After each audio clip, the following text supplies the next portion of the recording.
and gotta make it home tonight. Niggas think they know your moves, bitches think they know your life. Play with mine, I'm coming through your TV like the poltergeist. It's funny, I done been through hell, but yet my heart is polar ice. Now go and shake that asshole and I'ma throw this right. Gotta live like no tomorrow, this your one and only life. Gotta get it how you live, everything I sacrifice. Alright, what's good? This is Flight Zone. We in the building. We got somebody from the hometown, Dayton, Ohio.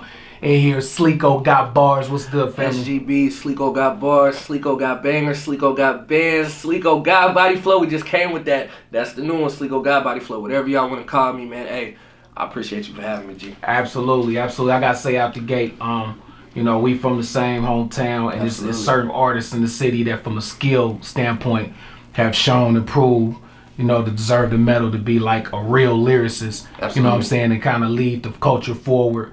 You know what I mean? You've been one of them guys. So Let me ask you, like who was like influences to you coming up, and like when did you even start getting into this rap shit? I'm gonna be honest with you, like as far as like being an artist, like as far back as I can remember. Okay.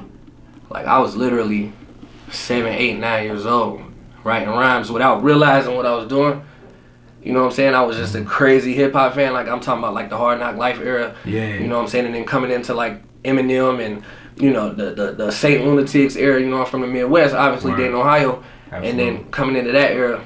But I think as I got older, when I started getting in the studio, probably 12, 13, 14, it was like Wayne, Tip. Oh, yeah. You know what I'm saying? Cassidy, oh, Jewels, you know what I'm saying? The whole Dipset run. And then you got like the local heavy hitters. You got the 275s, you got the Peabodys, you got the Chaoses, you got the Reddies, you got the, right. You know what I'm saying? The list goes on. You got the Peter MCs, you got the Thrill Novas, you got the Flam Fevers, you got so many cats. You know what I'm saying? The list is so long, man. My list of influences is so long, bro. It's kind of a little too extensive for what we doing. We'd be in here talking all night. Right. You know what I'm saying? But like I said, yeah, just the Waynes, the Tips, and then the whole local scene, you know what I'm saying, coming up. And I've been doing this shit since probably 7, 8 years old. Yeah, I got in the studio for the first time, actually with this cat named Jola the Trunk Boy. Yeah, I remember Jola. Yeah. And we was probably 12, 13 years old, and we went to school with this group called the Little Tykes. Yeah, absolutely.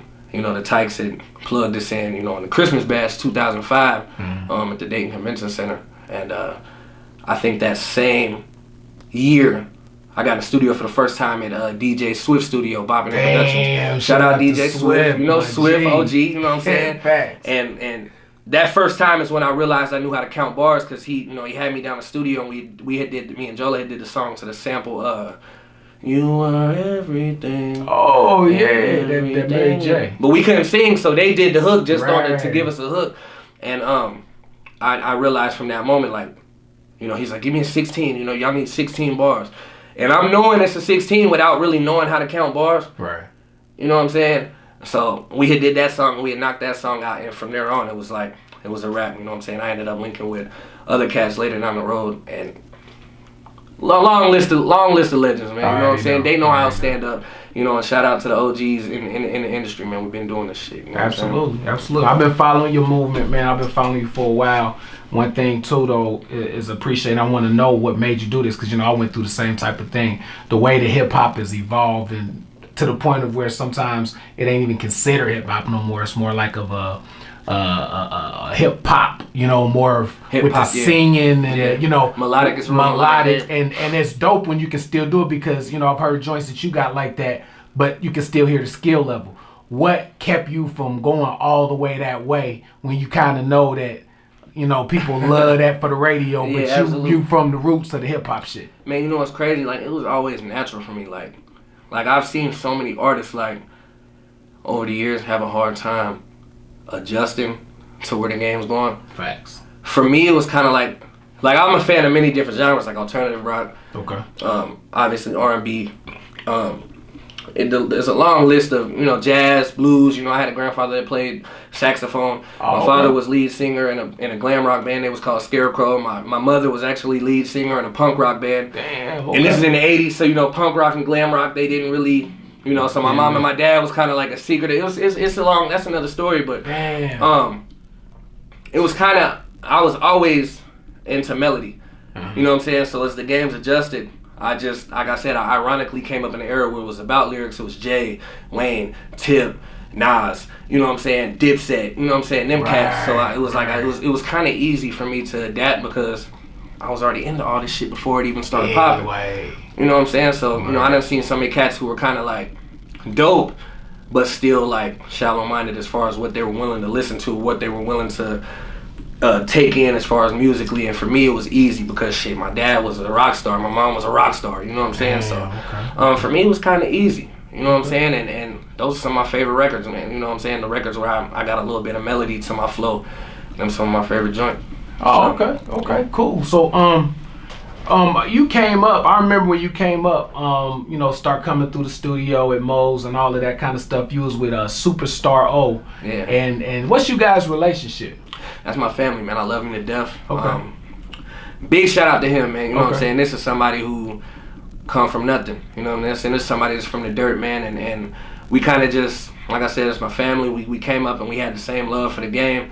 He was kind of like myself, who had a love for not only hip hop, but different genres of music. Okay. You know what I'm saying? So when we linked up probably 2004, 2005 on the music side, it was kind of easy for us. And then we both was light skinned with the long hair. And when that was popping, we both wore Bape and, you know, Red Monkey and all that. You remember that era? I remember that, yeah. So it's kind of easy for me and O to like, to mesh. Okay. You know what I'm saying? But like I said, to this day, much love, much success to him. I'm proud of him. Okay. He doing his thing. That's still my dog to this day. Matter of fact, I just did a session the other day. He sent me a beat pack of like 25 beats. Oh, that's dope. That's dope. So yeah, Superstar O will be on my new project. And I know a lot of people from back home want that. You know what I'm saying? Because we do got a long, extensive history of just in general. So, absolutely. Superstar, that's my guy, man. Yeah, and that's the reason why I asked, because, you know, I want the city to, you know, to hear from your mouth, because I personally know y'all's relationship, you know what I'm saying? So I want to get into this. You know, when you was younger, you became a part of a group that I don't mind saying this, in my opinion, and I've seen it all in Dayton. Lyrically, pound for pound, the most talented overall crew. 1913. Absolutely. Called 1913. Sir. I mean, and, you know, it was crews that might have had a couple people, but you guys had a long list of really dope artists. Yeah, absolutely. The wave was crazy. I mean, nobody sounded alike. All of y'all had y'all different sound. Everything. What happened? What happened to that wave and you guys? Because I thought you guys were going to be, you know. You know, honestly, like, people ask me this question all the time. Like, obviously, like you said, you had some of the most talented individuals with the different sounds. You know, everybody got their own flavor, their own wave, their own vibe. You know, life happens. Okay. You know what I'm saying? We all from the same city. It's a small city. It's a strugglesome city, and it's a hustler city. You know, at the end of the day, people have kids. People go through things, and situations do like this. Right. But at the end of the day, as far as like Flam, Nove, GTC, Free Lil Booter, you know, Icy, Ab, you know, just anybody that was 1913 affiliated, man. Right. We all still brothers, man. That's, you know what I'm saying? We all still dogs. And I think just over the years, people just kind of branched off and did their own thing. I don't think it was ever a thing. Like, people was like, well, damn, did y'all fall out? Was y'all beefing? Was it egos? Was it this or that? Nah, them all still my brothers. And you could ask any of them, and they'd say the same thing about me, and they'd say the same thing about our peers. That's what's up. You know what I'm saying? So the irony of that is my new project, God Bless the Real, which is dropping at the end of April. Okay. All those same people, you know, GTC, JR the Star, big shout out to JR the Star, it's my fucking brother. Okay. Flam, you know, they all gonna be on my project. You know what I'm saying? So it's like nobody went nowhere. It ain't like it was like a thing where niggas was like, oh well, fuck this nigga. It just kind of, like I said, people have kids, people get married, people and just kind of rock like that. But all these same people I'm still tapped in with, they still working hard, they still putting in that work, and we still got content coming. So it ain't the end of the road. It's just a different way, a different era of it. 1913. I don't want to say it's still 1913, but we all still brothers. It's still a brotherhood. If you know what I'm trying to say. That's what's up, man. I remember seeing a post on the book, because of course we Facebook friends or whatever, a while back, and that you had kind of fell back for a minute from the music thing. I know you probably was getting some life stuff together, and then you just came back hard as fuck. Like within this last couple years, I think you dropped like 2 projects. 3. Like within like a year or so, right? Absolutely. So what got you back to that space? And trust me, I know, because I done been there. You feel me? To really just get back creating. Honestly, man, like I said, you know, it kind of stemmed back to, you know, what went down, you know, you asked about the 1913, it kind of stemmed back to that. Life, man, you know what I'm saying? I went through some rough times. I went through some times where I was, you know, sleeping couch to couch, you know what I'm saying? I was homeless at one point, living in the studio, you know what I'm saying? No food in my pocket, no food in the fridge, nothing to eat. Like, I went through some rough times, you know what I'm saying? The crazy part about all that was I was still making music. I was still dropping. Like, I don't want to say I was dropping as far as like releasing. I wasn't dropping on the platforms. I wasn't, like, I'd put a song on SoundCloud here and there, but when I had linked with who became my manager now, Jason Lee, shout out Jason Lee, in 2018, I probably had 300-400 songs. Word. That were just on ice. Okay. You know what I'm saying? But you know, as things over the years began to turn around for me, and you know, I worked my way up out that hole and got my life back in order. Jason Lee reached out to me in 2018 and asked to meet me at Chipotle. Okay. So I met with Jason Lee at Chipotle, who was, you know, was managing GTC. Like I said, it's all still a brotherhood. It's all still the same umbrella. Absolutely. And I met with him, and he basically was just like, you know, I've been checking the stuff out you've been dropping, blah blah blah. He didn't know I had all this music. You feel me? Oh, okay. So he's like, you know, I've been checking the stuff out you be putting on SoundCloud. You know, what you think about getting to it? I'm like, well, I mean, shit, like, what do you mean? Like, you know what I'm saying? Because I ain't never even I ain't never went on no run. I ain't never been like, you know, I'm moving around now. I'm state to state with it. You know what I'm saying? I never really had that opportunity. So when he basically laid the blueprint out for me and the ideas that he had, you know, everything that he said that we was going to do up to this point, we done. And, you know, before any of it even went into play, I fell in love with his ideas. I fell in love with the blueprint, and I was sold. You know, and he said, shit, we're going to drop a project within this next 2-3 months, which ended up being Good Spirits, Bad Vibes, that I dropped in January of 2019, last year. Okay. And I dropped the first video, Murder, She Wrote, shot by Peso. Shout out Peso. That's still my brother, 1913. Yeah. Know what time it is. It's still a brotherhood. You know, the only thing missing is the name. Everybody just kind of got their own thing going. Just like I got SGB. Peso got Peso going. You got GTC doing what they doing. You got JR the Star doing what he doing, but it's still a brotherhood. You got K Magic doing what he doing. It's still a brotherhood. But like I said, I had dropped the Murder, She Wrote. And the feedback was so crazy, bro, because when we dropped, bro, like, I shit you not, bro. The night before we dropped, I'm kind of nervous because this is like my first real release. Right. You know what I'm saying? I had been, you know, I as you know, like, I come from a star-studded line of niggas, you know what I'm saying? So I gotta live up to some shit, you know what I'm saying? If I'm gonna come out and this is gonna be my first real release, I gotta live up to some shit. Yeah, absolutely. So, you know, the night before I'm talking to Jason, you know what I'm saying? We already got the whole Moves Media shit in motion. We already got the cover made. We ready to drop. Distro Kid ready to roll. Let's get it. Right. Man, listen. I go to sleep probably 1 in the morning. The morning of the release. I woke up and I had at least, and I ain't putting no kid on and I ain't exaggerating on, I probably had at least 200-300 people reach out already by 7 a.m. Wow. That was already out riding to it. That was already had an opinion on it, had a favorite track. So I'm like, oh shit, like, you know what I'm saying? Like, I'm like, oh shit, and this is coming from me not dropping an actual effort in 7 years. That's crazy. The game was different when I dropped. The game was different. I was a little boy. I didn't even have this. I didn't have no beard. I was a 150 pound little skinny nigga just running around the club every night, fucking you know, doing what I do. But like I said, the feedback was so crazy. So then I had did this, popped up at this event at Therapy Cafe for my homeboy Rambo Fame. Shout out Rambo Fame. And I had this freestyle to look back at it.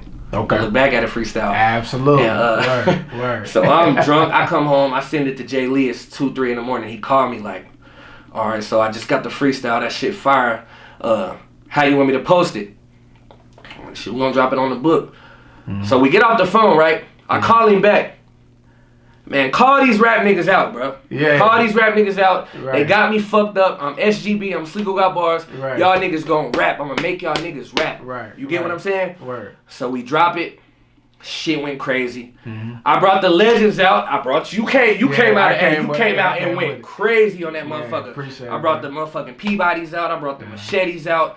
I brought it's just a Tracy Brown. You know what I'm saying? I brought a lot of people that you know had been just doing their own thing.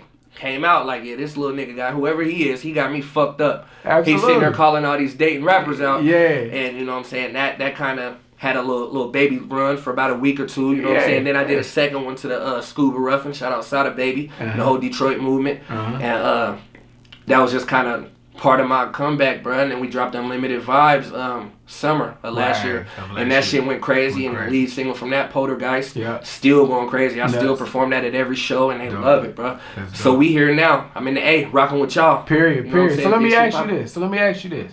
So do you feel like it's fate, or, you know, and it was meant to be? Like, do you think that the reaction and the love that you're getting right now at this point, would you been able to get it that same way back then, or do you think you needed time to kind of mature and go through some life shit to get I wouldn't to have been able to pull up on you and do this 2 years ago. Okay. Because I was in a different space. Right. I was in a space where none of this shit even mattered. I didn't care about things like this. It wasn't until I sat down with Jay Lee and he kind of expressed his beliefs in me and basically was, you know, just like, shit, I love what you doing. I think you dope. I've been fucking with you since 1913. Like, you been had it. You just wasn't. I didn't think you was taking it serious, or boom, boom, boom. What you think about getting to it now? Okay. And when shit started coming into fruition, and I seen the reaction from the Good Spirits, Bad Vibes drop, that's when I was like, oh shit, I can do this for real. Like, I can pull up and have a conversation at the radio station, or I can go on stage and perform a 10-minute set, or I can, you know, go on a blog site and talk to the camera. Like, those were things that terrified me, bro, because I wasn't in that space. You know what I'm saying? I wasn't in that mental space. So, you know, I think it was kind of meant to happen like this later than, you know, maybe other motherfuckers had they run. Me coming into it now, just becoming the person that I am, like, I think it make it more special because, like I said, I couldn't have did this 2-3 years ago, you know, but me going through the things that I went through in the last 4 or 5 years, shaping me and molding me into who I am, and make it easier because I'm coming through authentic. I ain't coming in here faking it. I ain't coming here capping for you. I ain't coming in here making it, trying to be something that I'm not, or be somebody that I'm not. This is me. This SGB. I'm SleekoGotBars. This is who I am. So it's easy for me now, like, you know what I'm saying? And so to answer your question, no, I couldn't have did it before, and now I'm ready. Let's get it. So it happened with absolutely. That's how it's supposed to be. So I wish it would have. Obviously, I would love to be like a $20 million nigga right now, but shit, it is what it is. We thugging how we thugging right now. Oh yeah, and this ain't nothing but time. Absolutely, you know what I mean? It ain't no cap. And we blessed. We here. We alive. I can wake up every morning. I can see my family, and, you know, look at my kids, and look at my lady, and eat good. I'm healthy. You know what I'm saying? I'm stable. My situation's stable. Got the studio in the crib. You know what I'm saying? I can record at my leisure, and I got good people behind me that genuinely believe in what I have to offer. You know what I'm saying? So it's a blessing, bro. And this is a beautiful thing too. When, you know what I'm saying, now you're in a position where not only are you getting the main focus from everybody that's around you support wise, but you're showing improving, and the numbers are showing that. So that goes into my next question. With the city here lately, it's been a real big wave of artists finally starting to get the recognition that they should get. What do you think could we attribute that to, in your opinion? Like, why is it happening now and maybe not in, you know, the Shern days, or the, you know, of course, Chaos, me, GTC, you know, which we all had our buzz, but it's like it's starting to go to That's a tricky question, because it could have very well happened during those times. Right. But, you know, I think it's just been just wide enough gap of artists that can get through, you know, these troublesome times, to be able to invest and to be able to take advantage of the resources that we do have. Okay. We didn't have a lot of these resources that we had in 2007, 2008. We didn't have any videographers. We didn't have any photographers. We didn't have Instagram. We didn't have Twitter. We had MySpace. But it was like, it was still early. Like, it was like a couple niggas that was getting on here and there. Your Soulja Boys, your Wiz Khalifas. Like, we didn't have these things. So I think now, like, you got these young kids taking advantage of having two thumbs. Being able to take a picture here or whatever, or being able to take a 6-second video that go viral. That's hilarious. Or, that's you know what I'm saying? I think that's kind of the beauty of the internet. We got these people, and especially some of the younger cats, you know, from our city and in general, that are taking advantage of that shit. And I'm OG and I'm doing it myself. Like I be on this motherfucker all day scrolling like, hell nah, hey, look at this. Like these motherfuckers clowning on TikTok or Instagram or whatever. You know what I'm saying? Just taking advantage of those platforms because that's what it's about. It's all digital. Absolutely. That's what it comes down to. And that go into what I ask a lot of artists, and I can ask you this because you guys are in the same era.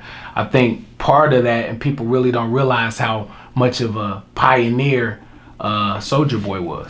Because him doing what he did in 06, 07 is a part of really what it's turned into now. Being like when able to create. When that nigga said, I made the internet. I mean, obviously you didn't make the internet, but at the end of the day, like, niggas wasn't arguing that shit. They wasn't arguing like, that shit. You feel me? You was the first nigga. You know what I'm saying? You got the little Right. dance with the little shirt flapping open, and you was the first nigga. Like, Absolutely. and that made a way for like Wiz Khalifa, who I think I saw him first on MySpace. Exactly. Same yeah. thing. Let's Same say thing. yeah. Right. I saw Drake the first time on MySpace. MySpace. The Man of the Year with Wayne. Right. Like, and I'm like, who's this little Right. nigga? Like, you know what I'm saying? Like, Exactly. So he really did. You gotta pay homage. However you feel about the artist's music or the artist's situation at the time, you gotta give motherfuckers they flowers while they here. Oh, yeah, you gotta absolutely. give these niggas they flowers because when he went on his little rant, what was that, last year or the year before? On the Breakfast Club shit, yeah.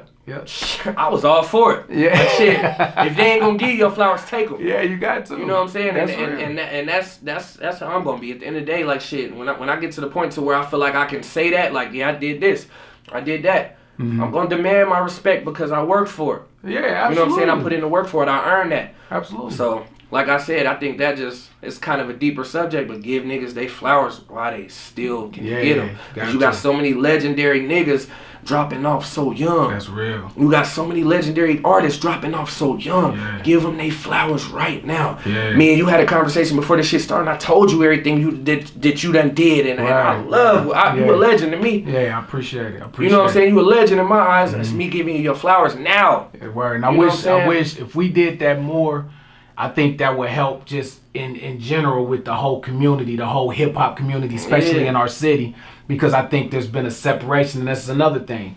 What do you think about this? Like, you smack dead in the middle. You kind of middle child. Middle child, right? Yeah. J. Cole, middle Absolutely. child. So you got the younger artists, you got the older artists, right? So you got the guys, I came up in the Fab, 2 Chainz, T.I. era, right? Jeezy. Yeah.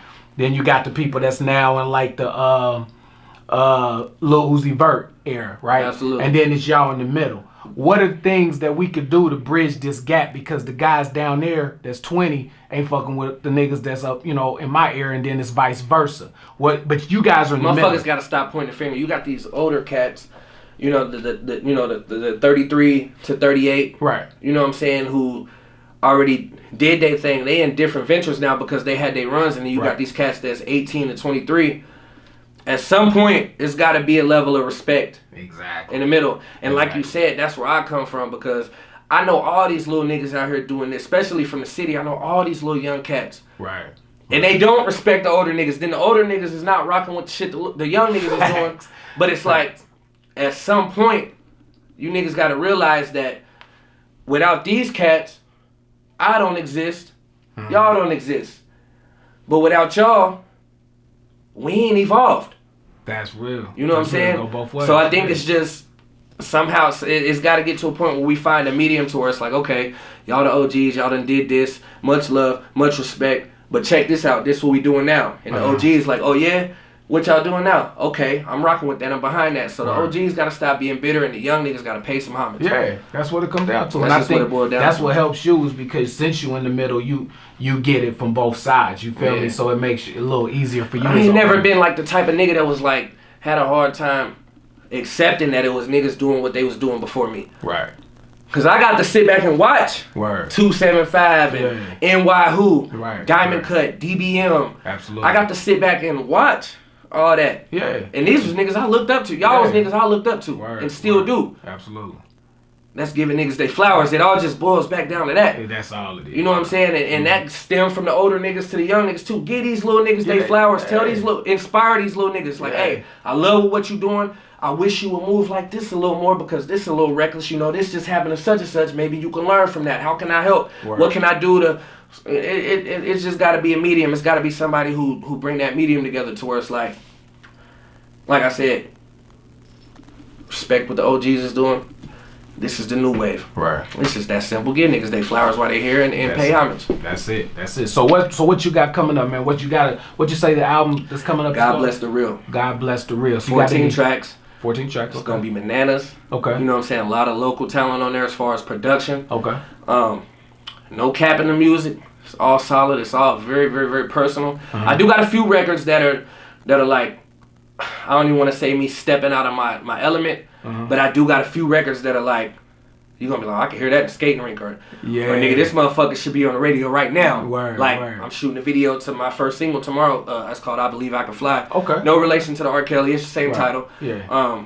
But yeah, we shooting that tomorrow with Peso down here in the A, and shit gonna be crazy. We dropping in April, man. We trying to set the warm months off right. Oh, period. It's just that simple. Period. We trying to bring it in right. We trying to continue to build awareness, continue to show love, continue to do what we do, and give niggas they flowers while they here. And I hope niggas give me mine because I'm working for them. You're working for it and you deserve it. And I've been seeing you was in LA recently, right? You did a show I did Payday LA. Payday LA. Okay. Tore that motherfucking stage up too. That's dope. Tore that bitch up. That's dope. I'm talking about it. And that was another thing too, like, you know, like that was my first out of town show. Okay. Since probably 2010. Okay. Damn. So, and ironically, the last show I did was with my brother, JR the Star. Okay. We was down there in Alabama. I was recording my first ever project, Life on the Edge. Okay. And we had kind of spent all the cheese we had. We was down there for like a month. Right. So we had been down there rocking with this lawyer or whatever, and he was like, well, there's this show at this little spot called City Limits. It's a showcase. Okay. You know, the prize is $250. Okay. So we went down there and got our money. Like, damn. 1913. Just we went down there as as 1913. Went down there and recorded the song that day. Yeah. Went down there, dropped the song. In them nigga city. Shout out Alabama. It's all love. But we went down there and did what we do from Dayton. Right. Killed the show. Uh-huh. Got the $250. Went to bag. Waffle House. Ate good. You know, we had the bag, the bottles. You know, we was rocking like that. Big pictures. Right. You know, we was just thugging like that. That's dope. But That's dope. But yeah, like I said, I did Payday LA. That stems back to Payday LA, man. Uh-huh. And that's another thing that, you know, management put in motion, and all he asked me to do was just be SGB. So I went down there and did what SGB do, and that was tear the stage up, show the crowd love, show the people love, give niggas they flowers, and that's what I did. That's what it do, man. Tore it up. So with that being said, SGB stands for Sleeko Got Bars. Yep, Sleeko Got Bars, Sleeko Got Bangers, now you know. Sleeko Got Body Flow, whatever y'all want to call me, man. Period. So with that being said, Sleeko Got Bars. Get a people some of these bars, bro. We want to check something out. Hey, check this out. Straight out the dungeons of rap when niggas ain't cutting no slack. Murder you right where you at and run off with your phone and your strap. Boy, your head get used as an ornament. I got the tuss, I need something to pour it in.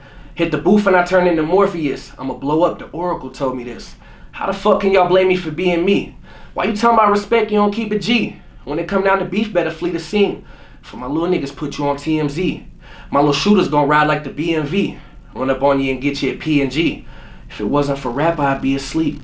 Having dreams about fucking Alicia Keys. No disrespect to Swizz, that's just how it is. Pussy perp Patron, that's just how I live. Cops killing niggas, women killing kids. Trust is just a word, loyalty don't exist. Why do it have to be this away? Fuck a blunt, I need somewhere to get away. Keep my faith in my heart and my love with my sons, cause I know my day could be any day, literally. I'm really getting it.